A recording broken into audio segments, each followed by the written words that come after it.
Computer. All right, you're on. Okay. Well, last week we ended up with the fundamentals and Oh, foundation phases. remember before we do that, Larry, remember jump on power position and athletic position. We talked about that Yeah, whenever I'm we I'm get into coming it. right up on it, Pat. Okay, all right.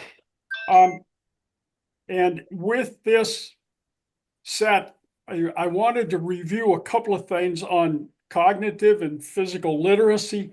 Last week we talked about the fundamentals of cognitive literacy is literally the alphabet and the numbers, et cetera, et cetera. Well, we can do the same thing with physical literacy. We have three body parts that we can control: our posture, which is trunk and head, arms and legs. There are three fundamental elements that control movement: base of support, center of mass, line of force. And within any kind of sport movement skills, the first step is critical and crucial. And we can go in four different directions: linear, lateral, diagonal, vertical, and rotational can be any part of the four. And there are three planes of movement: sagittal, if you were to divide the body into the left side and a right side; a frontal, dividing the body in a front and anterior and posterior side; and the third part is rotational.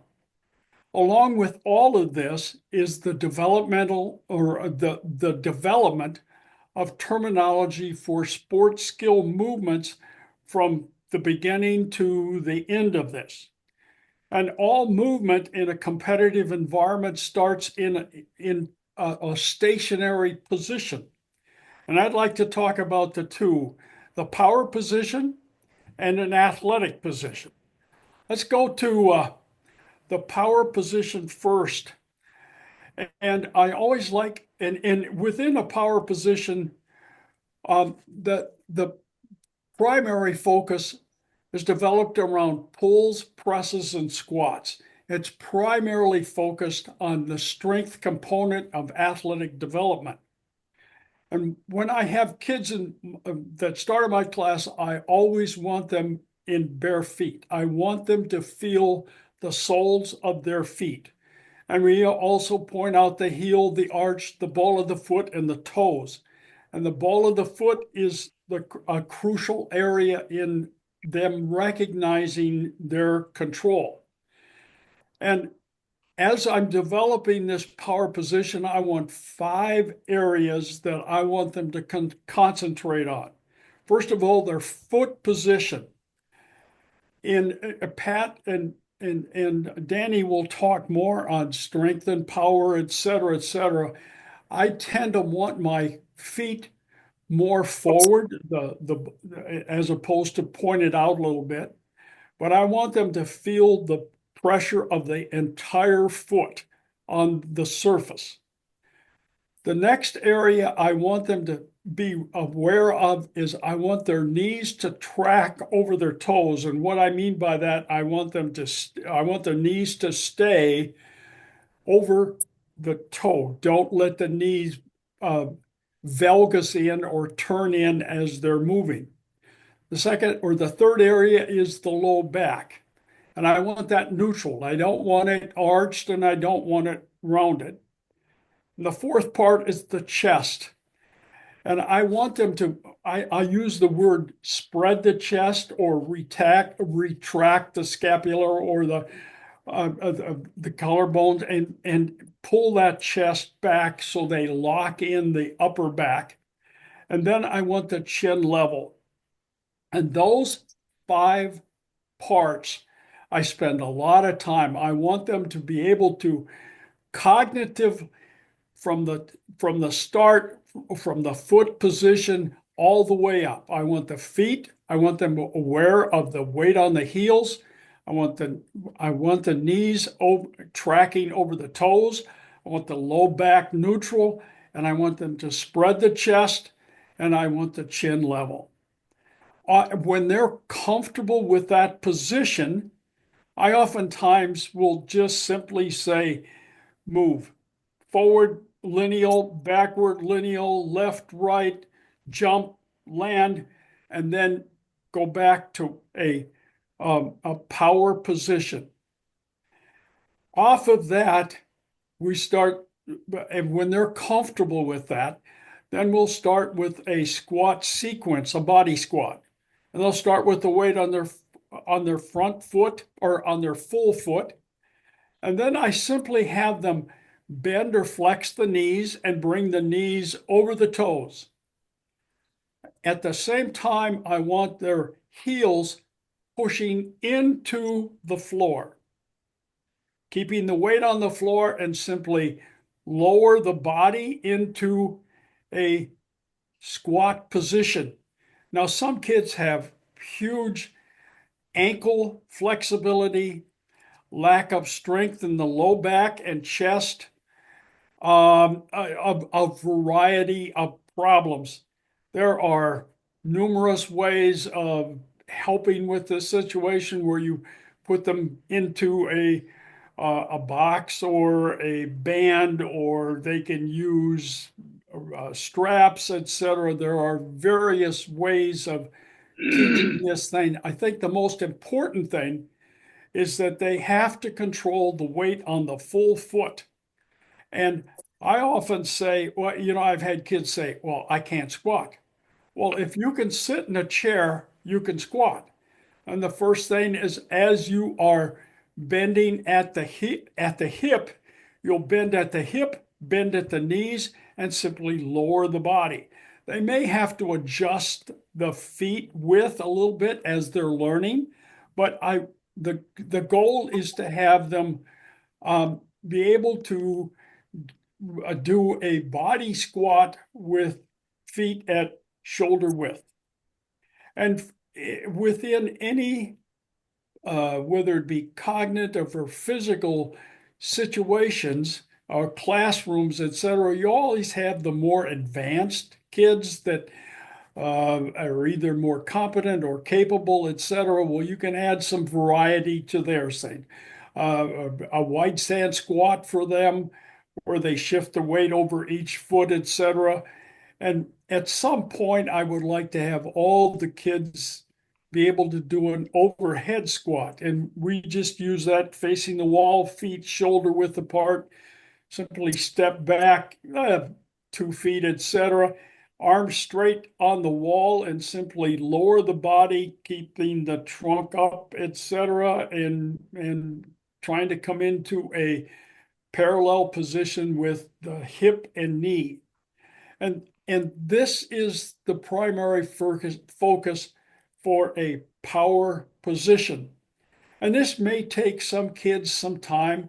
Again, the most important thing is I think they have to um, understand and be aware of their body.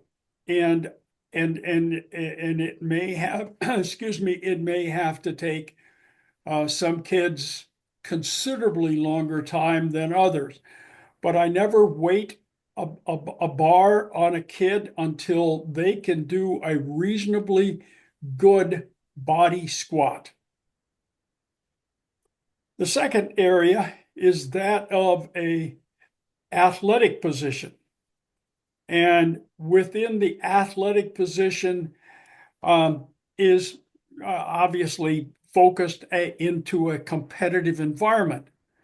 And within this competitive environment, um, things have to change. And an athlete in a power position, it basically is a vertical movement.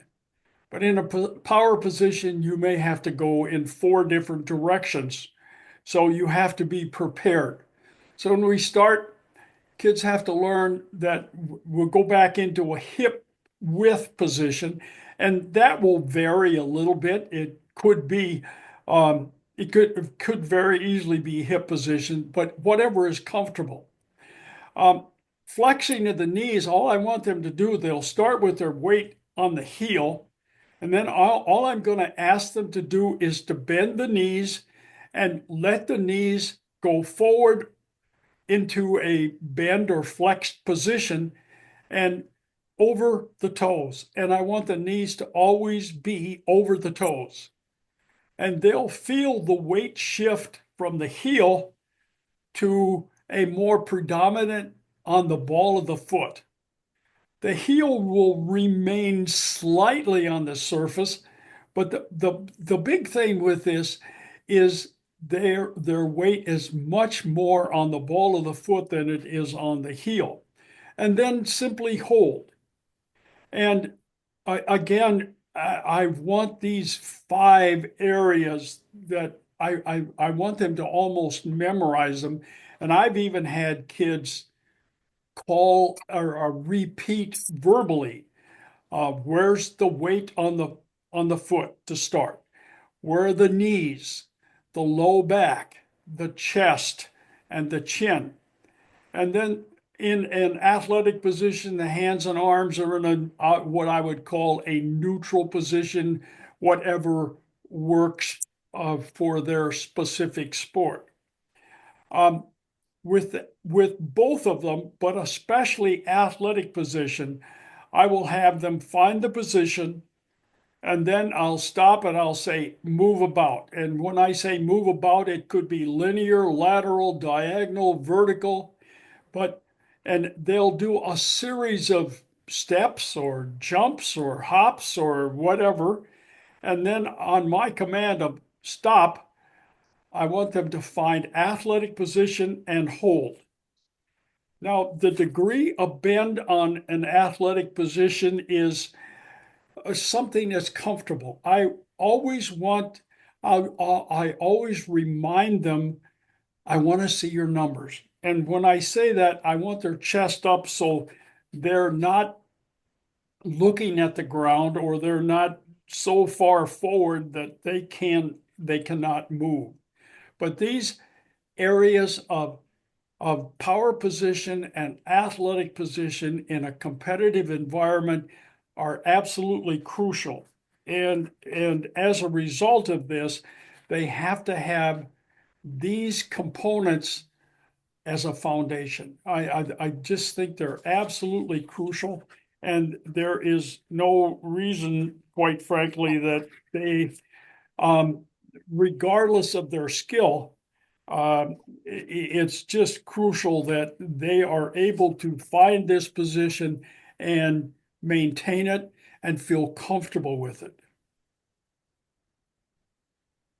Um, Last week or last session, Shaughnessy came up with a great question regarding what do you do with a kid to get them to move to the next level, the comfort, how do you get them out of the comfort zone?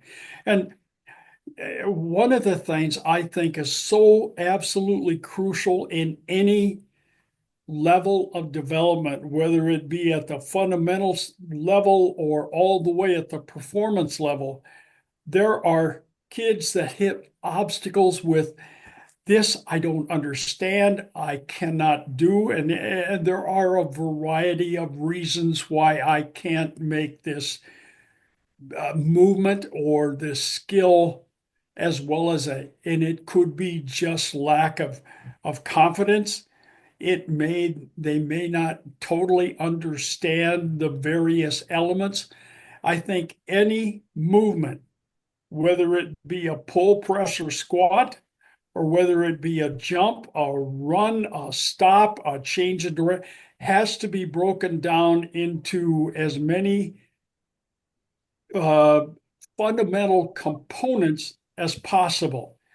And when that's done, and they get to a chance to demonstrate the various components of the movement, you can see, well, this is not right or whatever.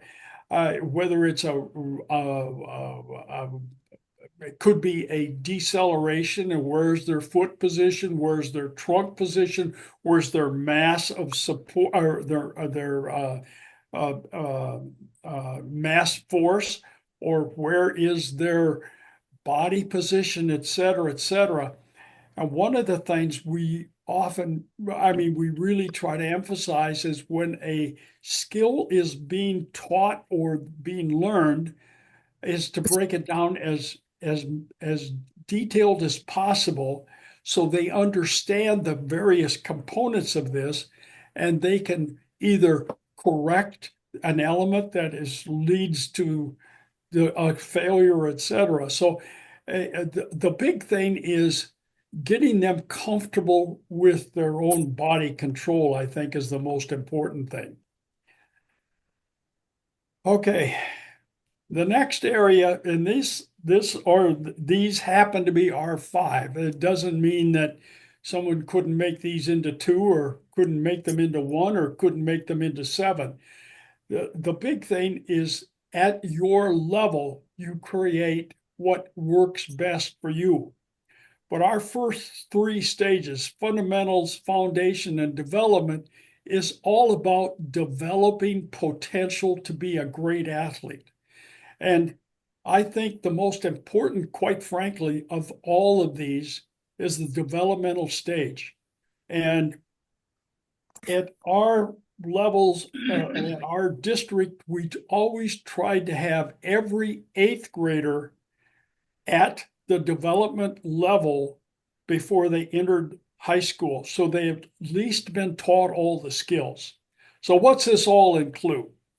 Well, first of all, we're going to take from the foundation fundamental areas was basically motor actions. Can we just kind of make this, can kind of make the body work somehow into motor actions? And with this, we're trying to create a controlled environment.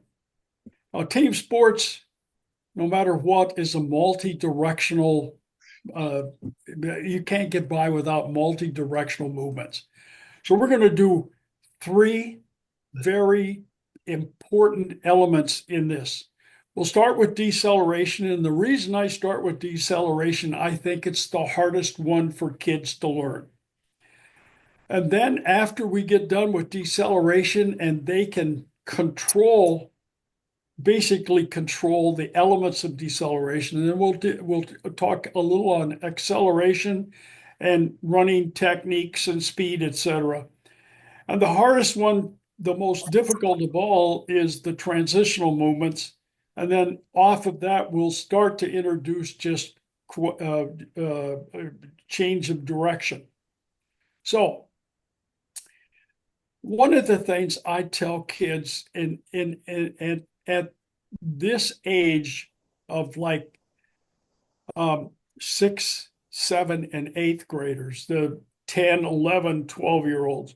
First of all, this is I think, the most crucial element of the entire process. And I try to explain to them the difference between sport movement skills and sport skills. And sports skills, and oftentimes a lot of youth sports get caught in sport skills. And a sport skill, and I'm not picking on a sport, but if I handed you a basketball, you could do three things with it. You could dribble it, you could pass it, and you could shoot it. And you could substitute any sport with this whatsoever. The problem with that, and that's a very crucial element of the game, obviously. But if you can't move, I just neutralized a whole bunch of your sport skill.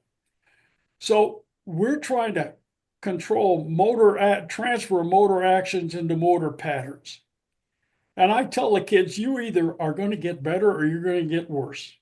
Because if you're no better in a week from now or 2 weeks from now than you are now, you've wasted a whole bunch of time.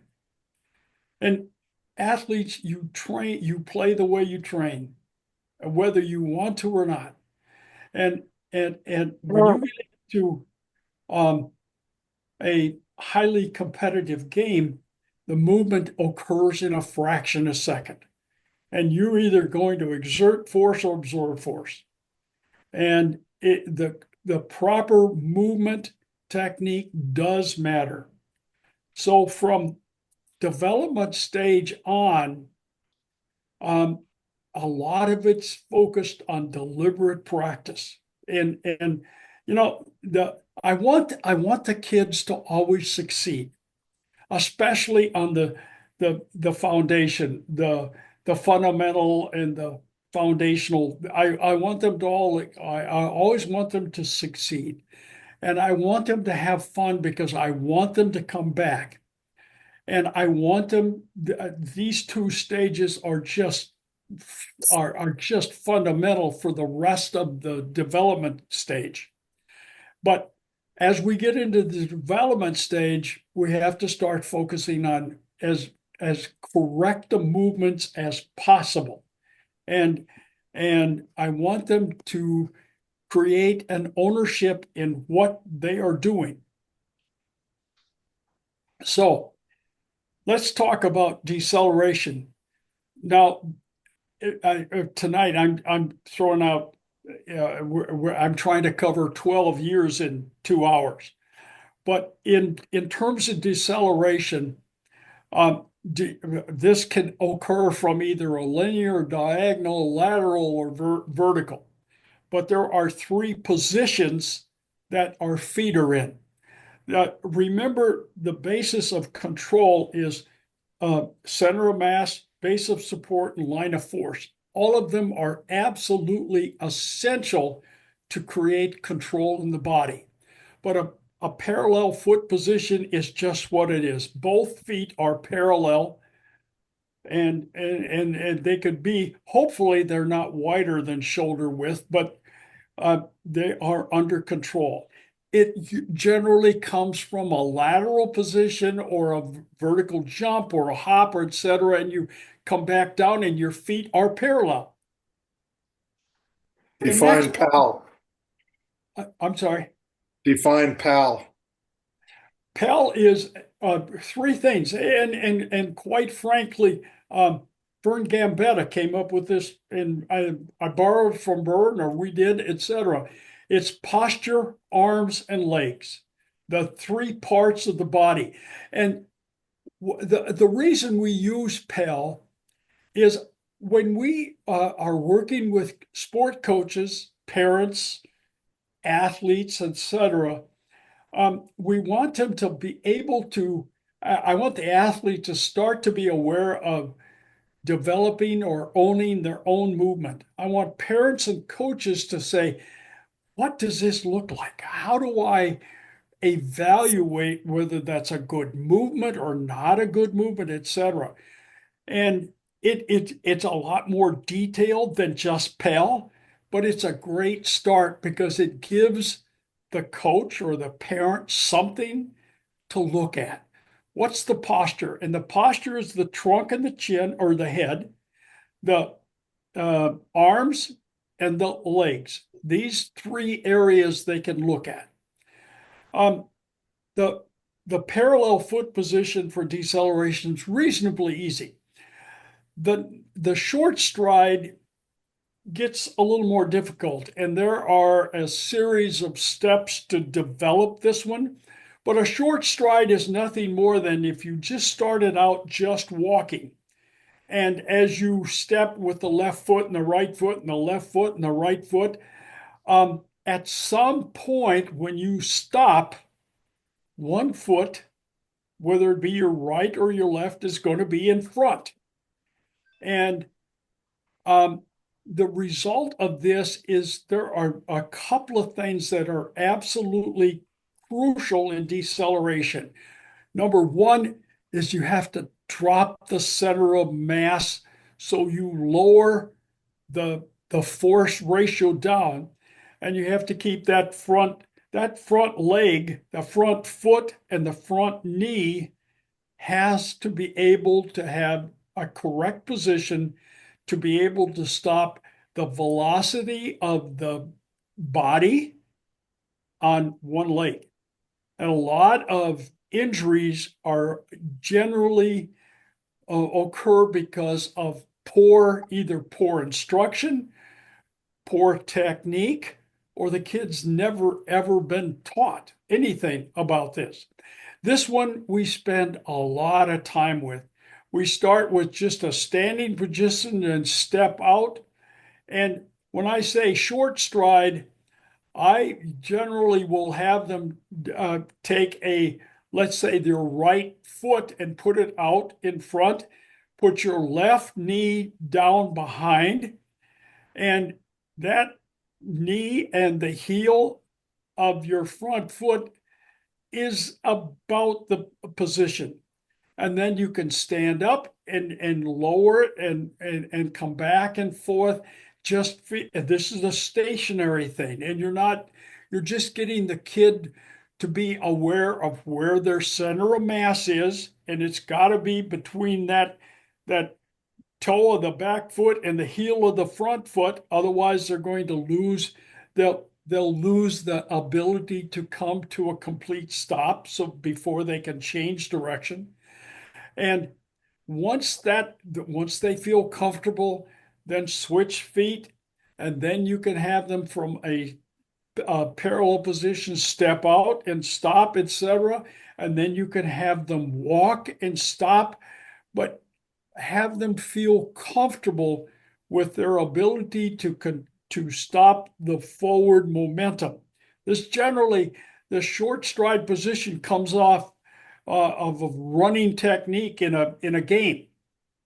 And the third type is a jump stop. It could be a hockey stop. You've all seen where they take the blades and they throw a lot of ice up. We're really turning um, to either to the right side or to your left side. And quite frankly, to me, I always tell my kids, when you have to do a jump stop, you've overrun. To me, a defensive this is a defensive player. I overran and I'm way too tight, and I've lost I've lost my position, and I have to return back in the direction I came from as fast as possible. But um, it happens in games, et cetera, and it's too late. You either have to do some kind of a stop position to run back in the direction that you just came from. It quite frankly, I tell the kids you've screwed up if you've had to do a jump stop on defense. On our acceleration part, we spend some time with I don't spend a lot of time in track starts because in a competitive game, we don't get into those positions, but we'll talk about the first step and how you push off with both feet. And the first step is the back foot, etc., out and a big arm action when you have to. We do spend some time with max speed and sprint mechanics, but that is at the more at the end. The big thing is being able to get a good line of force and a good hard arm drive. And then I've listed 8 transitional footsteps, um, movement footsteps. And I realize these are massive, not all programs, and we certainly don't get to all of these into this development stage. I show them because it's so crucial. The movement step, all it does is it adds to the individual's toolbox on how well I can move. But it all depends on, quite frankly, where the weight on the foot and on which you are going to do.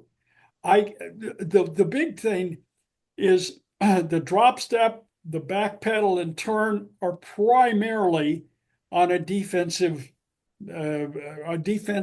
position, a defensive player. An athlete, the opposing team is coming on me. I'm playing either a corner or a basketball guard or whatever position, or in soccer, it doesn't matter. And they're coming towards me, and I've got to backpedal and turn. The big thing, backpedal to me is a very few steps because I can't move backpedaling even close to how fast the person coming in forward is running. You can't, running forward is the fastest movement you can do. And on a drop step, I would backpedal and I'd drop step in the turn in the direction that the opponent is running to. And a part of all of this is not only foot, but way back I talked about terms that you can use within the program. And we use a lot of terms called inside and outside. An inside elbow is on the direction that you're turning. We drive the inside elbow really hard to get the chest around because I can't run until I get my sternum in the direction that I want to go. So the drop step is one. The hip turn is simply I'm going to turn my hip to 90 degree to either to my right or to my left, and my inside elbow drives first as I'm pushing and stepping.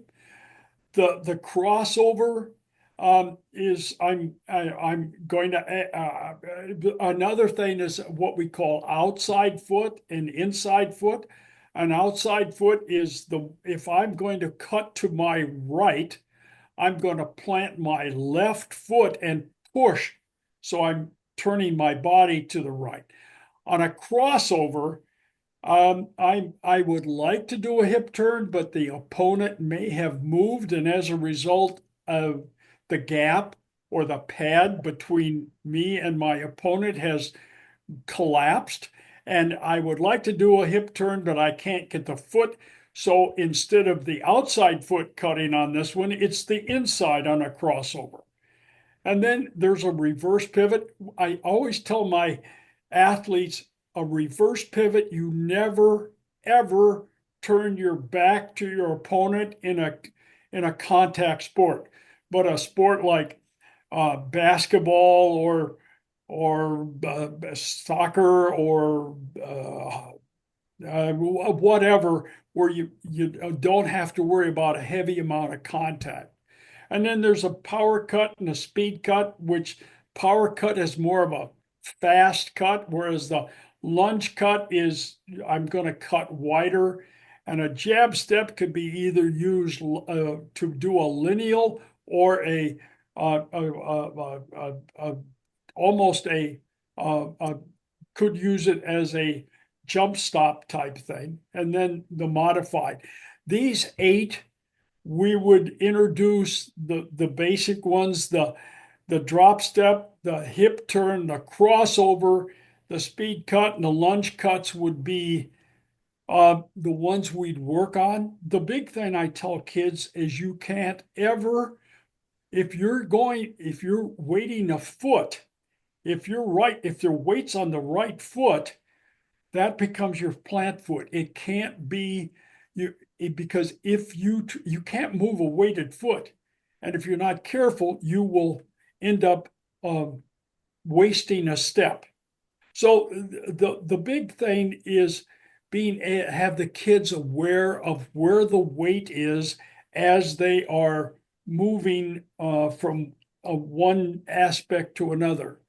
And then we also at this get into a introduction to a change of direction, which is what we call the traditional agility, linear, lateral, multiple directional, etc. Okay, so the first part of any time you get kids you want to work on how do I improve my sport movement skills is they have to understand why. Why are we doing this? Why aren't we just shooting baskets or shooting or striking a ball or whatever? Yeah, those are very important, but it's very important to understand what's the intent, what's your intention in the move, and what are you trying to achieve? What's your assignment on this specific thing? It may be a play, it could whatever. But how do you position your control? What's your reaction to the stimulus? Other movements. And they have to be a start at this age. to become aware of three absolute vital elements: the boundary, position of the ball, the playing surface. They have to be able to see teammates, and they have to be able to see opponents. And this is something that only the best can really get to, but everyone has to at least be aware of and working to try to improve. In a classroom, I want every classroom, every session should have specific goals. Way back, we talked about the goals and objectives of the program. There needs to be a specific set of goals for every session. What do I want to accomplish? And you have to make it appropriate to the level of the kid. And it should be as sequential and progressive as possible. And this is the stage I think is absolutely crucial to develop neuroplasticity. And it comes with building myelin, and that's a sheath around the nervous system, and it reinforces proper muscle memory during movement. And it's a long process, but we always call it building armor. And the important thing, it's, when you have a lot of kids, it's difficult, but trying to make as perfect practice as possible, because muscle tissue does not know whether it's right or wrong. All it does is move. And it has to be as specific as possible and as correct as possible. The same thing in sports. Replicate the skill in competition, typical distances, typical combinations. And at the same time, uh, introduce that audio and visual and body awareness stuff. And, it's interesting. I've been in this field for 60 years, and it's easy, I think, to get caught in, well, I used to do this and I've done this for 20 years. And yeah, there are certain fundamentals, there are certain foundations that are as pure and as essential as anything else. But I think we have to also be aware of being relevant. Just because I didn't do it 20 years ago doesn't mean that I shouldn't or couldn't or whatever. And I don't know, about, uh, I don't know, maybe around 2000, something hit me that really drove me crazy. And I just never, I could never put my finger on it. But there are a couple of words that I heard others talk about: constraints and affordances. Well, okay, that sounds like pretty tricky. But um, I started to look at some things on perception and how's it help us develop the athlete so they can perceive and comprehend. And this is vital in terms of reaction. What do they see? And and how to look at the field. One thing always used to say is, when you're a running back in the game of football or in soccer, where is the most green? What are you looking at? What do you see? What do you recognize? What's available? And we just have to keep focusing on how do you get the kids to see, because they get so focused on the game itself, or et cetera, et cetera. And this is why the fundamentals and the foundation courses, a lot of the foundational movement should come secondhand. They shouldn't have to think about it. And as a sort of a wrap up of this whole thing, is when I get to what I would call my goal at the end, I want kids to know how to decelerate properly. and I want them to feel comfortable with this. And we always start at a walk, and then we go from a walk to a march, and then we go from a march to a slow jog, and then we go from a slow jog to just a jog.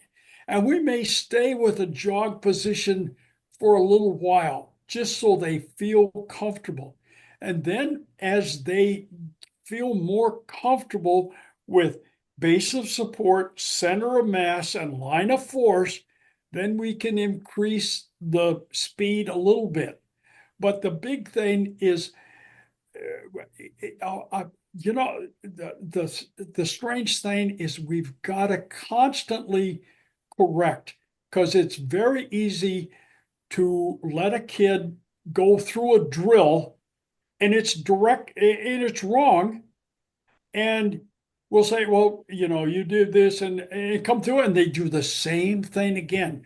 And pretty soon, bad technique becomes bad technique, and that's the only thing that's done.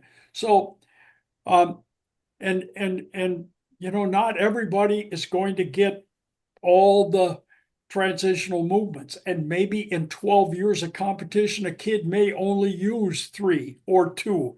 But, and they should always have as many, as big a toolbox as they can have. But they'll always have some favorites. And there's nothing wrong with that, as long as they know and own their own movements. Acceleration, arm action, leg action, technique, sprint, etc. And then introducing the uh, change of direction and then reacceleration off that. So this element is these areas I'd like to have them comfortable with, as comfortable as possible with, by the time they're eighth graders. And then we'll get into the application stage.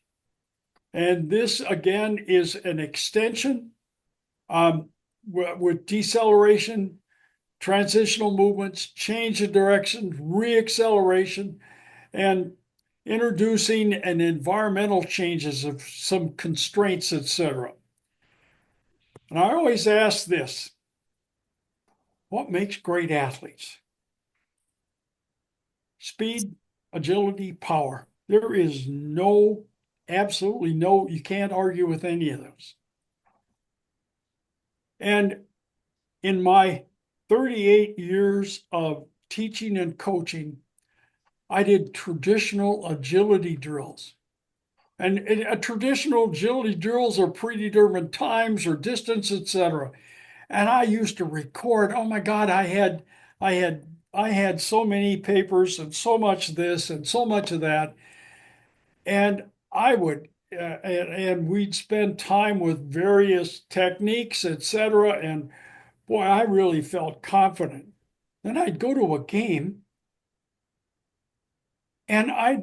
or whatever, and I'd look at that and I'm going, holy crap, what happened to your hip turn? What happened to your reverse pivot? What happened to your lunge cut? What happened? A ton of things. And I'm going, what have I failed at?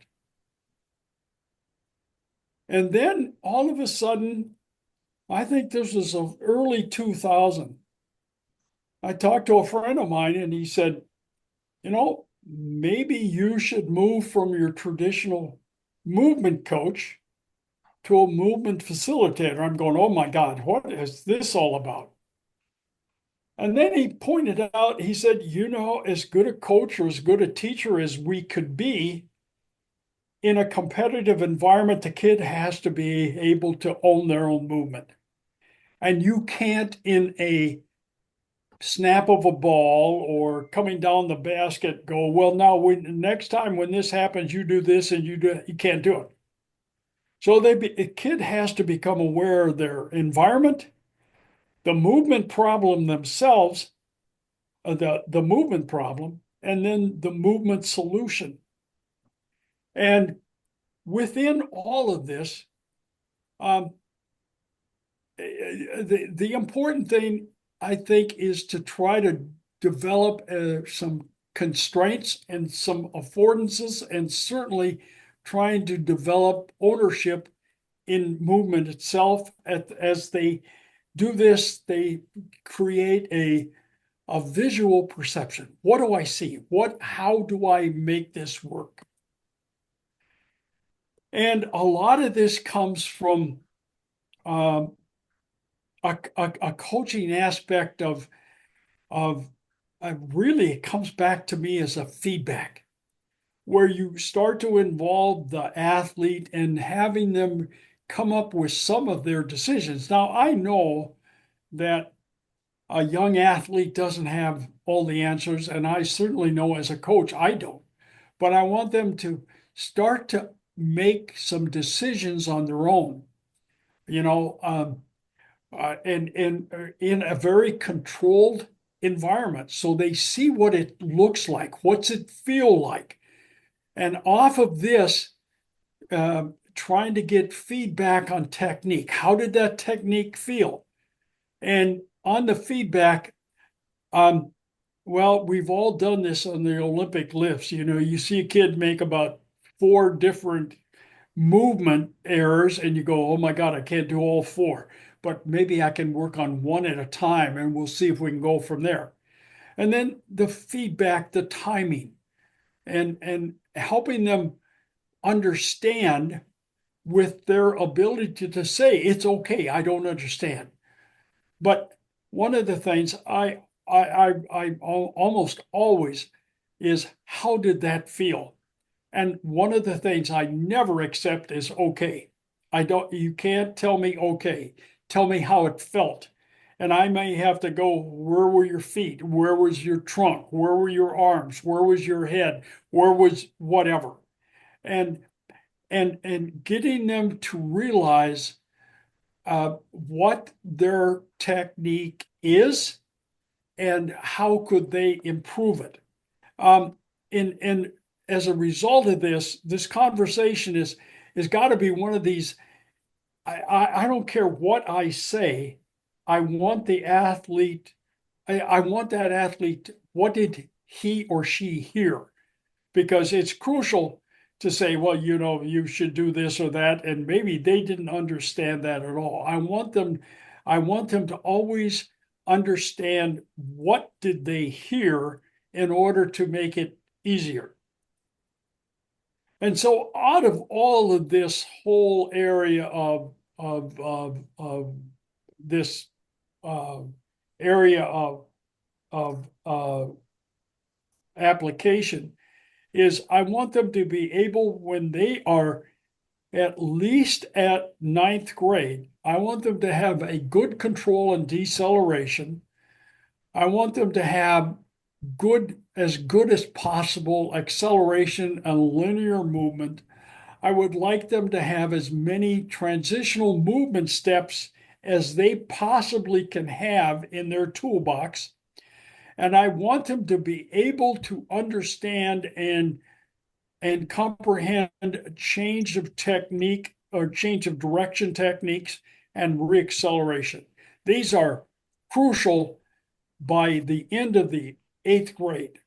And you know, you can't force a kid to do this or that, et cetera, but I want them to really understand these are the elements. If you want to be a decent athlete, and I don't want to build a football player or a basketball player or a soccer player or a hockey player or a tennis player or a volleyball player. I want to build an athlete, and then let that athlete pick the sport that they like and enjoy, and then excel in it. And then the last stage, and this one, it gets a little hairy because there's some things that, as I said, I've changed a lot of my coaching techniques in the last uh, 10, 15 years, and I truly believe I've become a better coach. And there's a friend of mine by Clyde Brewer put together a, a series of performance uh, elements in what makes an athlete. And it goes from mental in red to lifestyle to physical preparation to movement to technical and all the aspects that involve in it. And along with all of this, the elements of stimulus and decision and action and all the elements and how it's all put together. And that's an awfully complicated element to look at. And a friend of mine added some things to it, and I'll come here with the previous thing is always we're always trying to maximize the technique at game speed. And that's the difference between a phenomenal athlete and an average athlete is that when you can put all these elements together at game speed. And Ian Jeffries came up with this whole area of what is involved in athletics. And it comes from cognitive, what's going on in can you recognize patterns, problem solving, decision making, to motor control, to physical, to the task, to the perception, and a couple of elements that I added to Ian's part, and I hope he doesn't mind. But I think a whole lot of the environment that we get caught up and kids get caught up on is the school environment where the daily demands and the daily interactions with social media and et cetera, have a humongous effect on performance. And coming back to under the competitive environment, affordances and constraints. And I want to spend just a few minutes on these two to make some things. First of all, when you look at an athlete and this athlete in an ever-changing environment of perception and focuses, first of all, they have to understand the needs of the task. What's my assignment on this specific play or this specific part? Second is the nature and the characteristics of the environment. What's my teammates, what my opponents is, what's the environment, what's the surface, etc. And then what are my capacities, my capabilities? What can I do? And then last, there's no one solution. It's a blend of the task, it's the characteristics of the environment, and it's the capabilities of the athlete. So the affordances are my opportunities to be able to, what's my background? What's my training? What's my strength level? What's my speed level? What's my ability to change directions? What's my transitional steps? What's my reacceleration, etc. And this is extremely important because the goal, we can then take these things perhaps in an environment and put them in a practice situation so that athlete can identify, oh, these are my affordances. What can I do? And what are my constraints? And how can I solve this problem?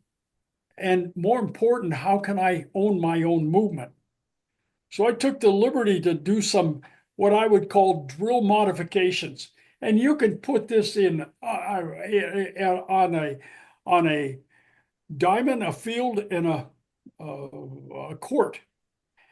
And you can make the drills, the area as big as you want, as small as you want, etc. But within a drill, I want them to be aware you can change the start position. You can change the start location. You can change the speed of movement. You can change the movement styles. You can change the length of the drill. You can change the location. You can adjust the size. On offense, you can give them specific tasks that they have to do. On defense, you can give them specifics. On offense, you could do this. Movement patterns.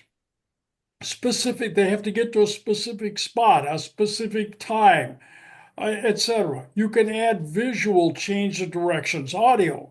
You can put in more opponents. You can put sport related skills. You can add sport related skills with an opponent. You can do a series of things with multiple.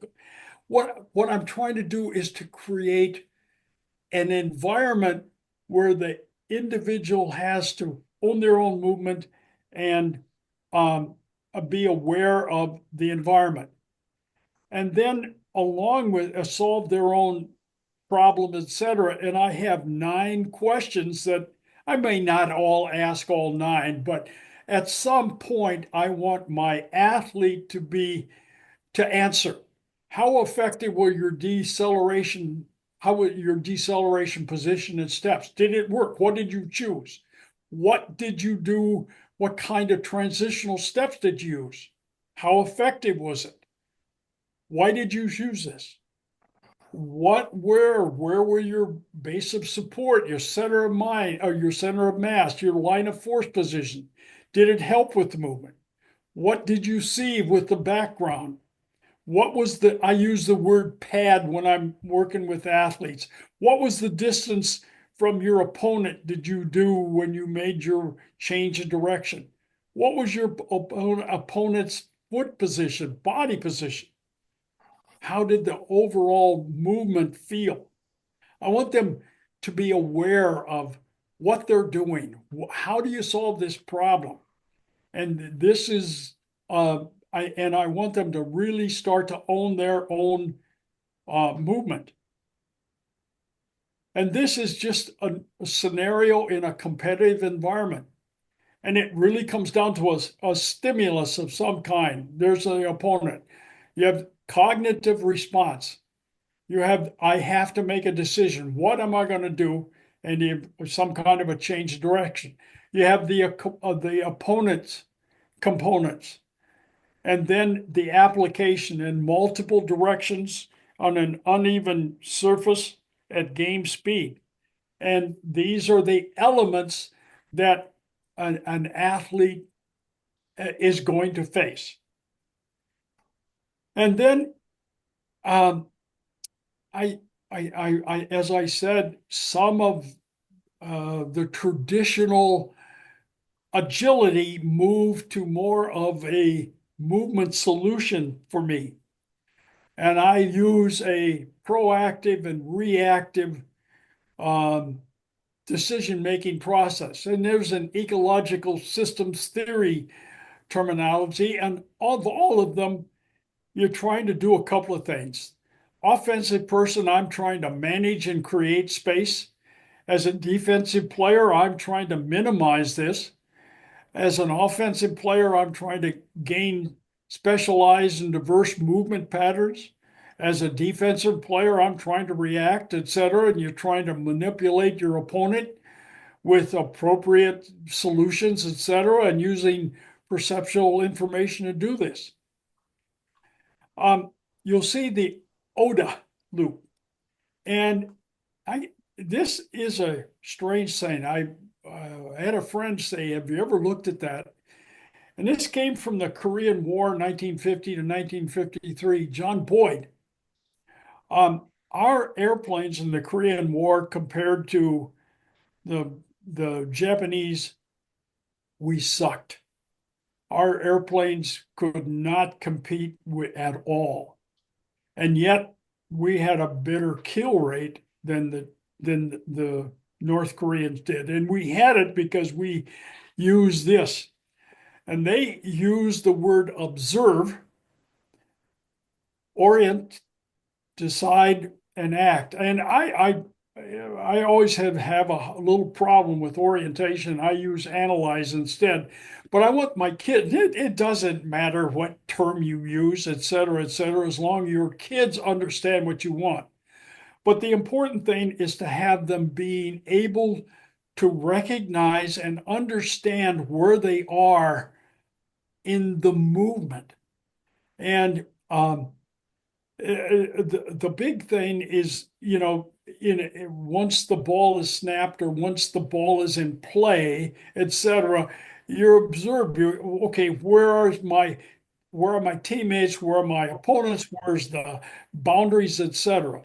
Well, then this analyze, I observe it, I analyze it. Now I've got to make a decision.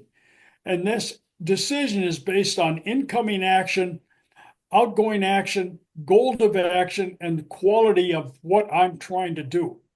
And the big thing with the OTA loop is the ability to anticipate and try to increase the uncertainty of the opponent.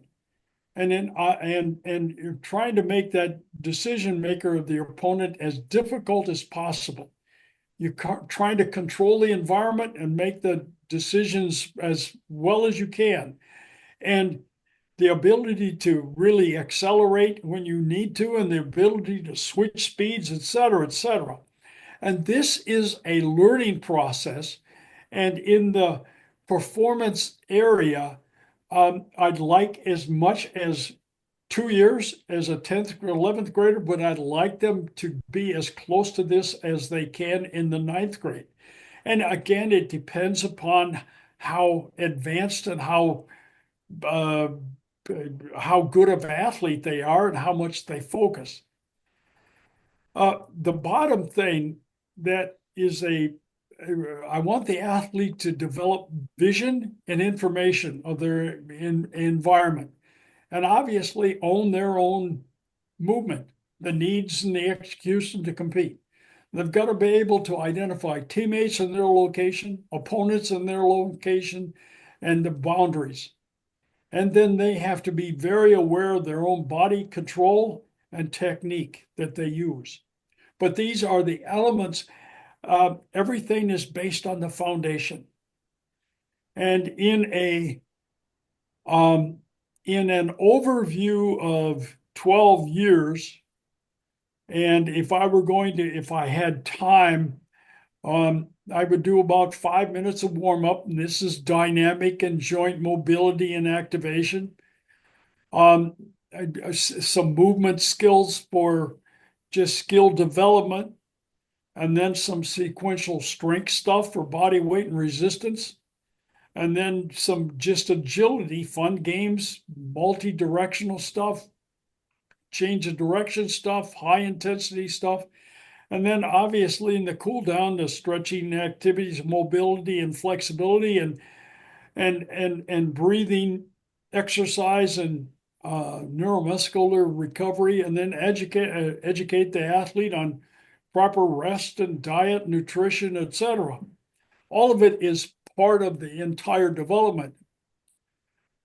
And we're getting closer. I'm getting close on all of this, but long-term development is a reality. And it's hard work. And the individual has to want it more than anyone else. But quite frankly, if your program is not dealing with this, we're having the same deficits as you did last year, your program's failing. And I think the most important thing is you have to have the courage to be patient, and you have to have the respect of your athletes that what you're trying to teach is there to help them get better. And final thoughts is you're trying to build a championship culture, and that starts, I believe, truly at kindergarten. Championship culture to me is not trophies and medals and honors, and that is just building respect for themselves, respect for their teammates, respect for the school, their community, and respect for your opponents. And you don't have to be a butthead with being cocky. And we have to meet the needs of everyone involved. And it starts with a lot of coach instruction, in service, etc. Community needs to get as involved as possible, and it with information and education and communication, and it needs to be objective. And LTAT program has just become better parents, coaches at all levels.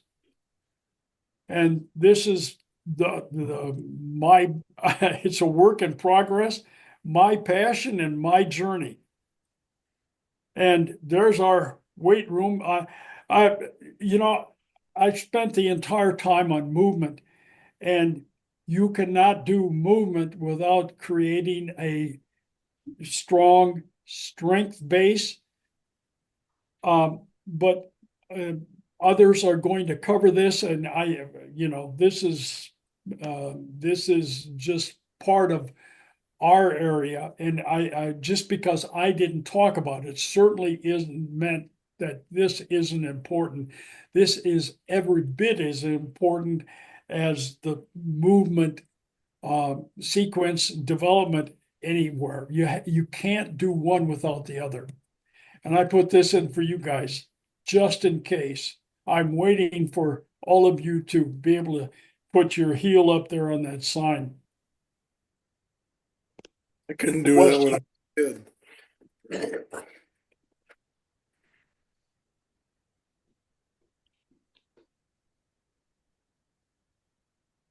Questions, Grant, comments? Grant has a few of them, so I'm kind of writing them down. And so the first one is, and I'm glad he asked these because we may have to take a whole session on a couple of these, actually. Is there such a thing as muscle memory? And I'll let you answer that first, Larry. And then I would be love to throw my opinion in, and Danny, if you want to, and Grant too. So is there such a thing as muscle memory? I don't know. I just think that if you build enough myelin and you have the athlete.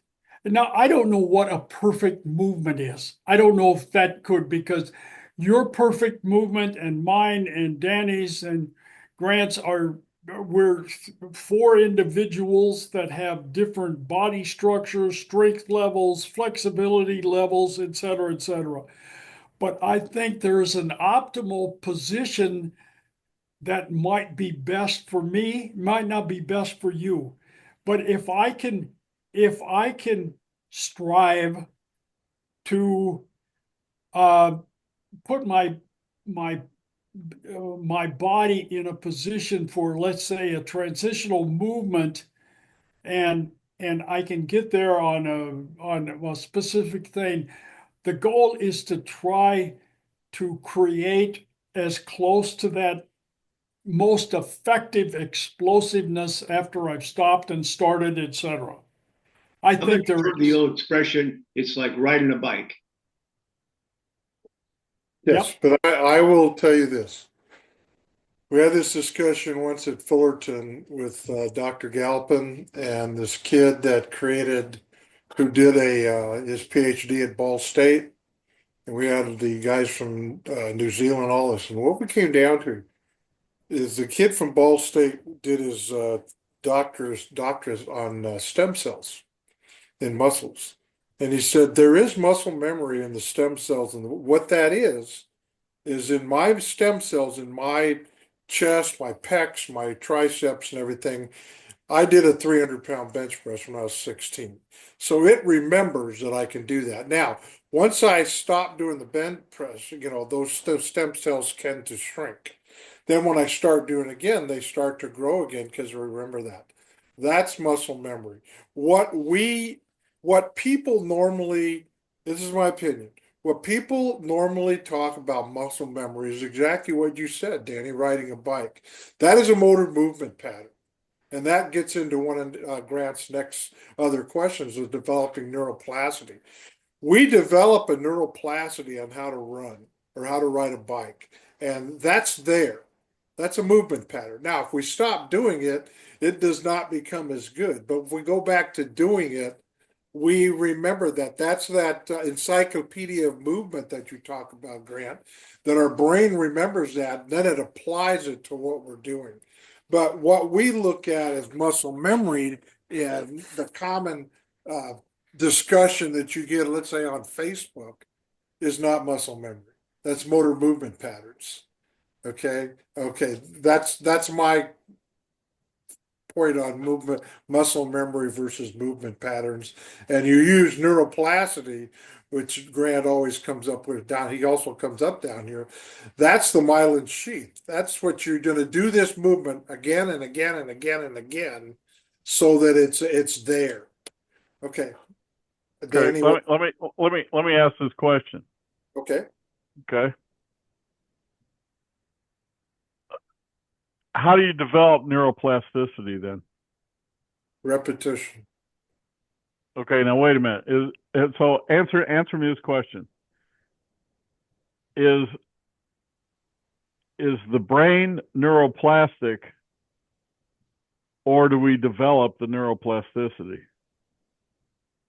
Well, that's a good Well, question. I think it would have to be what comes first, the chicken or the egg. I would say the brain. You've already guessed. Well, I mean, we I always mean that's. talk train the I mean, brain. I mean, you don't develop neuroplasticity. The brain is plastic. Okay, and so the myelin, the myelin is like the internet. You know, it speeds up information, right? So the more you do it, the more bandwidth you get, and the faster that you're able to do the movement or react to the movement or whatever it is. Okay, and so I think we have to be careful about using these terms, and I think that if you look up neuroplasticity, it's not something that's developed, it's something that the brain is. It's neuroplastic. Yeah, it constantly can change and it can but don't rewind. you, So the neuroplasticity or plasticity means yes, it can change. Okay, it's not rigid, but it's not. I don't think that's a thing that is necessarily developed as far as it is. It just is. That's a what they call a property of the brain. It's plastic, therefore it can change. You can form it, you can shape it, you can do pretty much what you want to do with it, and teach it what you want to teach it. Okay, so that was kind of where he said that but that doesn't but doesn't the repetition of the movement create a stronger sheath? yes, but that's not necessarily plasticity, Larry. I don't think as it is. That's a function of it. The repetition, good or bad, lays down myelin. But Okay. I'm gonna ask And you so something. okay, go ahead. Okay, so we always talk about training the brain. Okay, the brain controls everything. So Right. the thicker the myelin, it's kind of like wires. You can buy cheap wiring with very thin sheaths around it, rubber sheaths, and it doesn't work very well. But if you buy really good, thick wire, the better the wire, the impulse moves faster. So the Yeah. impulse is from the brain to operate this thing. The brain, you know, the biggest question I ever read was whether the heart has a brain and the brain has a brain. Because trust me, there's some validity to the heart having its own brain. But what happens is the brain controls movement. I had, long story short, I had a ruptured aneurysm when I was 9 years old in the center of Willis, which is where that big ganglia of nerves were. Now, everything I would say that I read about this from my aunt and everything, I shouldn't be here. But the brain rewires itself, so Yes. what damage was done to my brain during that time period. And I do not remember 2 weeks of my life. And I think I died and I came back. But the bottom line is my brain rewired itself so that it could still function, maybe at a high level. I'm not real sure. But today I did something really crazy that I haven't done in 20 years. I put a bar on my back. It was a safety squat bar. And I did 3 sets of 10 squats, and it didn't feel bad. But you know what? I was afraid to do that for the last 20 years with my hip replacements and everything. And I just decided to do it. And I'm doing body weight squats. And then I started doing body weight squats without holding on to anything. And so I just decided to do this, and my brain remembered how to do all that thing. So that wiring is still there. It just has to be refired and retuned again Yeah, to make sense. yeah, but still the way I understand it, um, this is the Rufus version. The nerves in the brainstem pick up ways to do things, and then it translates that to your muscles. I So believe it's not that. the muscle actually doing it; it's the brain telling the muscles what to do. Okay, Yes. and so that's why I say there's muscles are stupid. They because they have no brains. It's the I forget what they call them, but the nerves in the brainstem that that are translating it, and that's what when you make a decision on a field, or anything like you were talking about, just a squat. Okay, well this is how I know to squat, and that's the brain telling the muscles, okay, bend your knees, do all these things, go through all these processes to get your butt down towards the floor. And so that's I think, but I don't think that the getting back to the original question, I don't think that you develop neuroplasticity as much as the brain is plastic, and matter of fact, I got a definition of neuroplasticity. It's the ability of the neural networks in the brain to change through growth and reorganization. Refers to the brain's ability to organize and rewire its neural connections, which sounds like it happened to you, Pat. Enabling it to adapt and function in the ways that differ from its prior state. So it changes the ability, or allows for the change to do that, just like it rewired in your brain. That's what it just said in the definition. So I just think it's a mute point, because I know what he's talking about. We all know what he's talking about.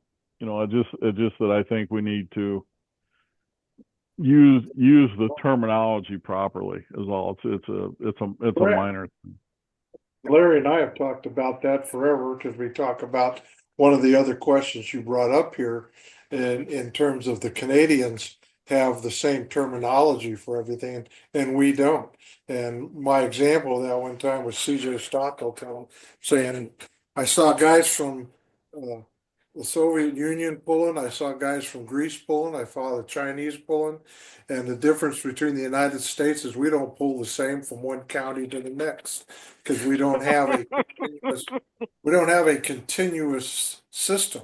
And one of the things I think I agree with what Larry's saying, and I really think this is true, is we start with first grade. And a lot of these basic fundamental patterns are basically the patterns that are asking you to teach in the first grade. They're not going to be perfect, but you should be teaching them, and we don't. So when we got those kids that never learned to read, by the time they're fourth grade, they don't read at fourth grade level. They were at second grade level or first grade level. By the time we get to high school, they can't even read at eighth grade level and college. And now we're Yeah. constantly behind because we're not doing the right thing. That's the bottom line. We're not doing the right thing. And we see this a lot in sport. And I think you're right in the sense that you say the brain is neuroplastic and we can change this. But I think some of those kids that had those early programs, not just one sport programs, but early programs of development, are going to be a lot further along and have the ability to be more successful because they were taught the basic fundamental stuff. And we just haven't So done what do you mean the early sport programs? the let's play baseball 12 months a year from the time I'm 8 to 18. And why aren't I playing professional baseball? Because you destroyed the kid. Where if he could play multiple, Oh, okay. I see. I'm just asking. I didn't no, understand that's what you were fine. There's a talking lot of about. Yeah. similarities, and what a Yeah. guy does when he's Well, soccer when he plays basketball. There's a lot of similarities in what they do in a lot of things, and that's where, we're not doing those things because we have this program we've decided in the United States that we're going to, instead of doing the Russian system of let the kids specialize at 15 or 16 years old or 17, we're going to specialize them at 8, and we're going to accomplish this, which Right, is the right, dumbest thing in the world. 10 years, 10,000 hours does not have to be one sport. It can be multiple sports because all yeah, all those things will come together in different sports. But if we don't teach the basic fundamentals of how to run, they ain't gonna run for shit no matter what sport they play. right. 'Cause Well, it's yeah, yeah. Or Well, worse yet, that they keep running incorrectly for all those years. Now try to correct it, Pat. How many times did we see that? We take somebody from, let's say, I'm not picking on them, but from CrossFit, and they get that barbell banging off their thighs. How long does it take us to correct that? It takes a couple of months at minimum if you're lucky. how much the athlete wants to change. If they, yeah, first of all, they got to be a willing participant and want to change. I mean, okay. let's look at the point we're talking about. You talk about the muscle memory. Compare that to a power lifter, to like somebody that flies a jet, or a fighter pilot in a jet. Two different applications. But the same How the principle. brain's got to develop for each one of those different sport activities. Yeah, it's the same principle.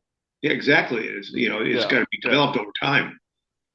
yeah. Sure. So The amount of times so you might run that through that drill is the Yeah. amount of speed he's going to be able to do that when it's a life and death situation. I mean, honestly, I just watched the movie. I watch the movies of Top Gun, and they just fascinate me. I don't know how the hell they move that fast. They have got to have hand-eye coordinations much greater than any person in the world. I mean, look at a NASCAR driver, same thing. Yeah, yeah. Comparing, I don't know, a track going, over 200 miles an hour. Everybody else is. I mean, dear God, something's got to go wrong. Yeah, because if you overcompensate, but you're is it a NASCAR driver, you're in the wall. If you're Yeah. a jet pilot, you're in a You're in a zone, big time. you're dead. So so so okay, then that brings me to another question I wrote down. What's a controlled environment? What do you mean by controlled environment? To me that means, you're just running these drills through cones and different things like that. Is that what that means, or am I? Yeah, that Yeah, I that mean, that performance. Yeah, Okay. So let me just ask this question, then tell me what it means. So if sport is played in a chaos, why would you train in a controlled environment? If well, I sport think the controlled environment is to give the kids an opportunity to, go at a slower speed. And, if I wanted to do let's say just a deceleration, I might have them jog from one line to the next line and drop into a short stride. And okay. all that is just to enable a learning environment versus I've seen a lot of high school football drills where they come in at maximum speed to do something, and my God, they're not even close to capable of doing it even at a slow speed. So the purpose of the applications component was to give them an opportunity to experience in a controlled environment, just without competition. Okay. So how long does that last? I mean, are you That saying that, okay, we're going to do that?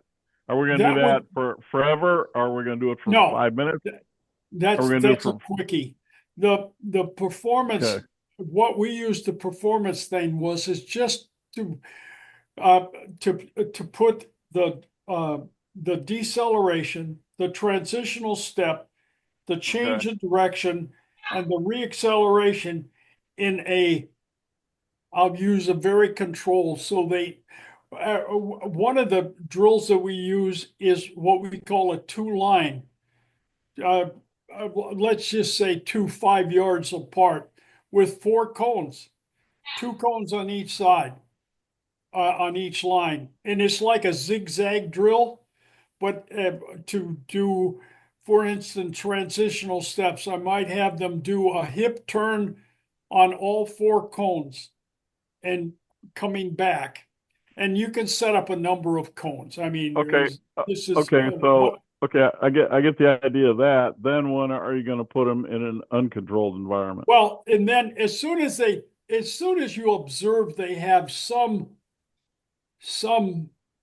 reasonable ability to demonstrate, then I would move them over into the ecological as soon as possible. But if they're since they're little kids, they've been playing tag and doing all this stuff, and well, they not anymore, but they used to when you were coming up. You know, when you were playing around with David and Goliath, and you know, they played tag and stuff without the benefit of the controlled environment, and so the only, I mean, I'm not trying to argue with you or anything. I'm just trying to find out. But you know, it seems like we go through this controlled environment thing until we feel they're ready. Well, when they ever going to be ready?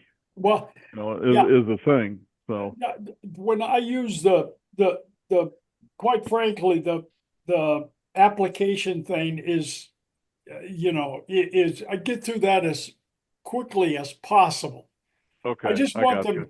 I want them to know what it feels like, in you know, at a slower speed, if you will. Okay, With yeah, I don't have any problem with that. Yeah, yeah. And, I don't have any problem with that. quite frankly, all it is a traditional agility.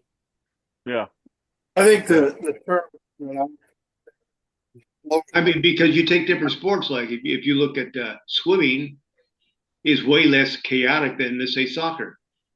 Yeah. You know, because swimming, well, you're just going one direction back and forth. In soccer, you're not. I agree with you, and you know, when you talk about stuff like this, it's hard because it's real easy for us as sport coaches to talk about a sport that's other than swimming and running cross country. Mhm. You know, because most of our life is spent in chaotic situations in sport, Of course. and so you know, I think that some of the time during the talk I was getting lost because we went from weightlifting to to team sport, I'll call it, and there wasn't any real transition there, you know, and so you know, I think a lot of times we have to make that distinction, and you're exactly right with what you're saying about swimming. I mean, you even take and- like, let's say you're a 100-meter champion, doesn't mean you're going to make a good wide receiver. A wide receiver No. knows how to get open. No, you're exactly right, and that's why a lot of track guys failed Hmm. in football. And just because you're fast in football doesn't necessarily mean you're fast at 100 meters either. So. Oh yeah, same thing. one of the yeah. things that Larry talked about there is that if your team is having the same problem every year, then your program's failing. And honestly, I see that in a lot of high school programs. And I think the reason they have that is because they don't do developmental stuff with their younger guys. They don't have great coaches down there. They just run them through the thing, whatever happens. Then they get them up to the varsity level as maybe a sophomore, maybe a junior, some of them seniors, and they've really got no developmental issue, history. So all of a sudden you're doing the same damn thing every year because you're not doing anything in the off season. One of the things that Mark Hoover is talking about on the internet is they're now into spring ball, so they're putting in all the things that they've done for speed development into the game situation. Whereas Nick tells me that their high school, the guy hasn't done any speed work out in the offseason. He just goes out and runs plays, in the off season. And so he's not doing the things he has to do. So he's going to be doing the same things every year. If he has better athletes, he's successful. If he's not successful. So they're not doing developmental things. They didn't go down to the middle school and say, what do we want to see? What would we like to see you guys have, these kids, when they get to high school? Like Larry said, I want them to be at this level. How many people actually do that? So we have this continual problem all the time. What we do, and I would say this as a football coach, what we did every day, in which I do not see also, I'm shocked when I see coaches talk about it. We did every day individuals, then we did groups. So you might be individual linebacker work to group linebacker work to larger group linebacker with secondary work. And now you have the whole team. You have defensive linemen with linebackers. So we do these different group things, and in order to develop to a point where we can now have the competitive phase of practice, which is organized chaos, as you say. Football Yes, is nothing yes, and that's organized the gang fight. progression. But That's the what progression happens I is was people looking don't for. do that. They don't Yeah. do that anymore. Yeah, I know. Well, So I got another question if we're done at that part. What's the difference between an athletic stance and a power position? Glad you asked that. the weight on a power position is much heavier on the heel. And in an athletic position, the weight is much more onto the ball of the foot. Because if you're on the heel in a competitive in a competitive environment, in order for you to move, you have to transfer the weight towards the ball of the To the foot, ball feet. and that's a step. What? Yeah, but what if you're going backwards? You still have to. I suppose backward might help a little bit, but you still your movement still has to be, unless you are absolutely positive you have to move backwards. You would still have to have the weight on the ball of the foot. Well, But yeah, if you're playing secondary, you're going to go back on the balls of your feet. There's no question. well, I know that. But what if I'm a linebacker? I got to go forward or backwards, and I don't know which way I'm going. Right. I think a You linebacker. still have to push with the I'm ball going of to the address foot. that as a football coach. And But a linebacker, which they don't do, you don't see a lot of this in high school. Their first step should be a short step forward because they want to neutralize the position. And then they have to immediately change direction based on, and you think what Larry says about the OODA loop. I got to see it. I got to orientate to it. I have to make a decision and I have to move. And I have to do that in a very fast motion. So when you do those drills in the beginning, individual to groups to do this, what you're doing is you're putting them in a controlled atmosphere to get them to do that so that they will do it in the chaos atmosphere of competition. Because many times you see in football, you'll see you can teach them how to do this thing, but then they don't do it in the game. They don't do it. All of a sudden, the guy, instead of being in a balanced athletic position as a linebacker, he's standing straight up with one foot forward and one back. Well, that does not allow him to do what I want him to do. So we've got to get them, and it's interesting. I love watching the wishbone. I'm a wishbone guy. When you watch the old teams of the old Texas teams and Oklahoma teams run the wishbone, Alabama, same thing. You ever notice that they are so precise in the movement? Because they did it again and again and again and again. And in a game situation, it does not change. And that's why they were so successful, because they did this and they created this system that would be consistent all the time, even during the chaos. And if you see this again with Yeah. the Army, the academies right now, I was going to say Army, the academies are entertaining as hell because of that. yeah, they are just so consistent. Single wing. Play the other day, and I think it was Texas or Tennessee run the wishbone, and they literally ran the wishbone, and the guy came up after the fullback and threw a slant. And there's nobody on this guy.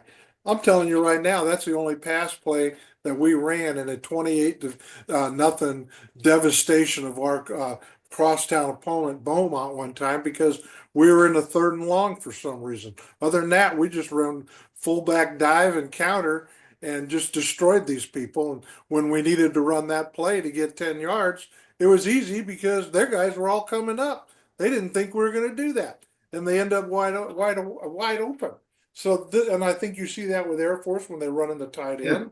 It's because they're so consistent with what they do that when they throw a little glitch in there, you're totally unexpected. It's just totally Well, nothing. but that's, I mean, yeah, I mean, I get that, but that's not the question of should you be on the balls of your feet or in the power position. If you're on your heels, you're going backwards all the time.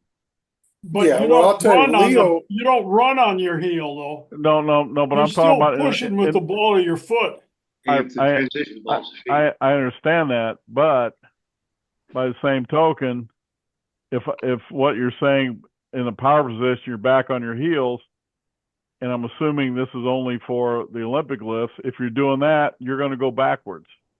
Yeah, I'll tell you, Leo Totten talked about this one time, and I told him that was really perfect because they said the thing about it is with the Olympic lifts is you go from a good ready position because you've seen it. It's just the ready position when they're starting position. It's an offensive lineman, whatever it is. But we flow through the power position into the athletic position because eventually you shift to the ball of your feet. And when you look at Garhammer's this definition of this thing, it's exactly what happens. It never goes to the toes. It only goes to the ball of the foot. So when you teach the Olympic lift, it is perfect for the athletic movement because it shifts from the power position through the athletic movement position in order to move the body upward. Now, But what you do is you do that same thing, and then you teach it the body how to move in different directions. Does that okay, make but any sense? yeah, but he said that the power position, you're back on your heels, and if you're back The on way your it is, heels in the power but it's not. position, you're going And I you're think going backwards. that's a definition issue. I'm gonna tell you that's a definition issue because Okay, even okay, in weightlifting, the heel, it's not the back of the heel. This is the concept people don't understand about weightlifting, about lifting with the whole foot. They think ball of the foot or back of the heel. It's the front of the yep, heel. It's the okay, I front of the got it. to the ball of the Okay, foot, not the toes, to the ball of foot. And then it transitions back to the middle of the foot so that they can go vertical. So yeah, what okay. is the middle of the foot? The middle of the I mean, I foot, know. you see my hands? Look at your foot and look at the distance between your back and the front of your heel and the ball of your foot. There's not a whole lot of distance there. I have a size 13, and I'm not sure that's not more than about 4 or 5 inches. So No, that's the difference. I got it. You need to But when you understand say, that. but this is why the cue push through your heels is a bad cue Absolutely. because when people say get back on your heels or push through your heels, where they say it connotates you got to be back. Okay, Yeah. you're not saying push through the whole foot. Okay, and so that's the part I was trying to get cleared up. Okay, is And that's that okay? We're not necessarily back on the heel as much as we feel the heel. Okay, but we're still on the whole foot. Yeah. and Okay, that's exactly what I teach. okay, When I talk right, Yeah, about right. I talking didn't about the front infer of the that we were totally the foot's in contact with the surface, but there's more weight on the heel than there is on the ball of the foot.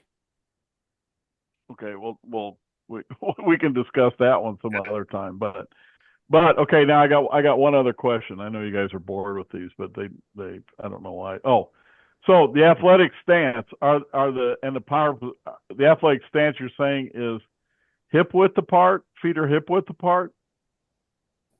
Yeah, I think that depends upon the athlete. I want you comfortable, but I want you to be at an optimal movement, an optimal position for you. I use the range of hip width. Okay. If you want to be a little wider and you can still move effectively from that, that's fine. These are just a starting a starting spot. Uh, a bigger kid may have a little wider than that, but there is definitely a point where it's too wide or it's too narrow. Okay. So what do you do with a guy that's on base in baseball? His feet are wider than or outside his shoulders. I never understood these wide positions that they get into this humongous wide position. I don't understand how your body has no place to go except your first movement has to shift and you've lost a half a step. I want their weight, I want their feet hip maximum shoulder width on leadoff. I always Okay. look at So hip is the hip basketball is is the the same thing. starting point, but the shoulder and the armpit is the thing you're really looking at. And the width of their feet really depends on their body type. And you have to play with this thing. You Yeah, know, you have to. when you talked No, about I agree shifting, with all that. Yeah, I agree with all that. If you have a shorter I torso I or agree longer with what legs, Larry's saying makes a about difference. wide. You look at the offensive linemen from, I don't know, 25, 30 years ago, as opposed to today. They had these really wide feet. And the first thing they had to do is they had to move in to move forward. To move forward, yeah. So they started bringing them back in. And now those big tackles that are 6'9", really, they don't even put them in a 3-point stance half the time anymore. They just have them in a 2-point stance because they've got to be able to move. And so they've got them more like at about shoulder width because they're 6'9", as opposed to other people that aren't. So it really depends on the guy. And I tend to when I look at high school kids, I mean, God, it's pathetic because you see these guys. That's why I don't understand. They don't teach fundamental. These guys got really wide stances, and you know what? Look what happens when the play starts. They don't even move. They don't even move. Defensive guys into them before they have a chance. Yeah. I watched No, you're right. Permian play Hemet a few years back. Hemet went down to Permian, played Odessa Permian. First play of the game, this defensive tackle, he's probably 6'5", 250, 260, built like a rock. He gets in a sprinter stance, and this big 250-pound tackle at Hemet gets into his stance. By the time he moved, that defensive tackle hit him right in the chest and knocked him back 5 yards. Well, here's your best example of we saw at the Super Bowl, the tush push. Look how those guys are just crammed in together. Yeah, well, the tush push. There's We're no now way resorting back to rugby in football with the tush push. That's why I like the tush push. Because it's rugby. It's a scrum. That's all it really is. Yeah, but no, Grant. I teams like Kansas City whine that why get rid of it. Why? Just learn to defend it. They say, well, it's not fair. I said, okay, I'll tell you what. Why don't we take the NFL and let's put weight limitations then, if you want to make it fair. Well, the other thing is the athletic stance you're asked is the same in every sport, and I would virtually say it almost is. It just depends on the sport. If you have a glove in your hand, you're still pretty much in an athletic position, and you see these guys that get real wide, they can't move. The guy taking off the first, the stealing the base. I've never understood that one because the first thing you do is you transfer into an extension on one leg and a squat in the other leg, and it's a drive. I don't know why they still get a 3-point stance and just go. Well, yeah, and that's the D tackles. Think about it. They're getting track stances and they're just running over. Get a track stance, yeah. Why not?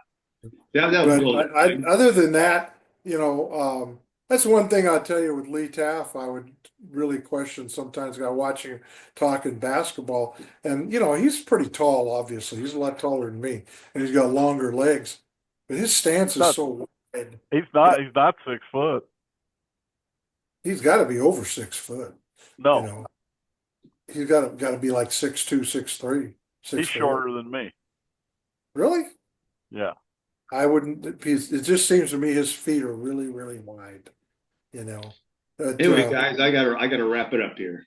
I got it. I understand. Let's. Okay. Are we good for 2 weeks from now? Yep. Do you want to talk about this in 2 weeks for about an hour and go over this stuff, Grant? You think that's a good thing to do? What do you want me to do?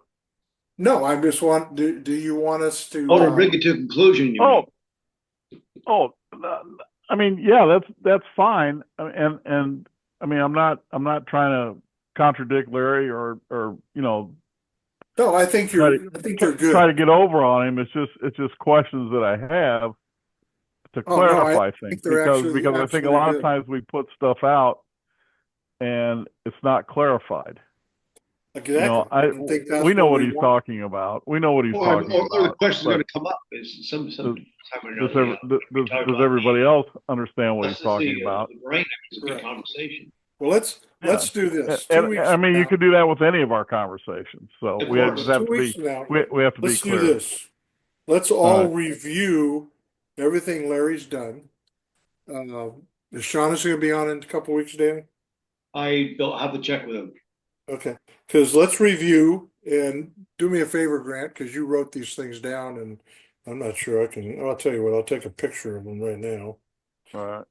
and I'm going to hopefully get these I think things up. actually when you save this to your computer, I think when you record, it's going to be on there anyway, is it? yeah, it's going to be on there when you Okay, well, I got it. save it I'm going save to it to write your all these computer. questions, and then I'm going to, if there's any others, let's put them through, send them to me. Let's meet in 2 weeks, and we will talk. We will make that meeting maybe an hour. And this was great, I think, Larry, by the way. I think that we're all on the same page as far as you and I have talked about terminology a lot of times. Nick did a thing on on the what is a back squat, and they showed it and said, "What do you call this?" And he said, "I think they had 23 names for a back squat." Oh, yeah. They wrote a paper on this. I don't know how you could come up with 23 A names kid, for a a back. kid, a kid showed up to the Olympic Training Center one time. I was doing a camp, and he comes over to me. He goes, "What's a back squat?" I looked at him and I said, "You don't know what a back squat is?" He said, "No." And there was another kid doing it. I said, "That's a back squat." He goes, "Oh." He said, "That's a hatch squat." That's what Gail Hatch Hatch squat. called it, or the hatch squat. There you go. There you go. Well, I got in 2 weeks. I His tough have. ones like Gail Hatch. Yeah, Kind of, yeah. Yeah. Oh my God. It was one of in his two kids. weeks, I have the 5th of May. Is that good for everybody? That works. Okay. Could be. So I'll send everybody out copies of this video and the one before and some questions that we got so far. And let's go over and make sure we're on the same page and everything. Larry, I'm glad I got this. Now all I got to do now is push stop and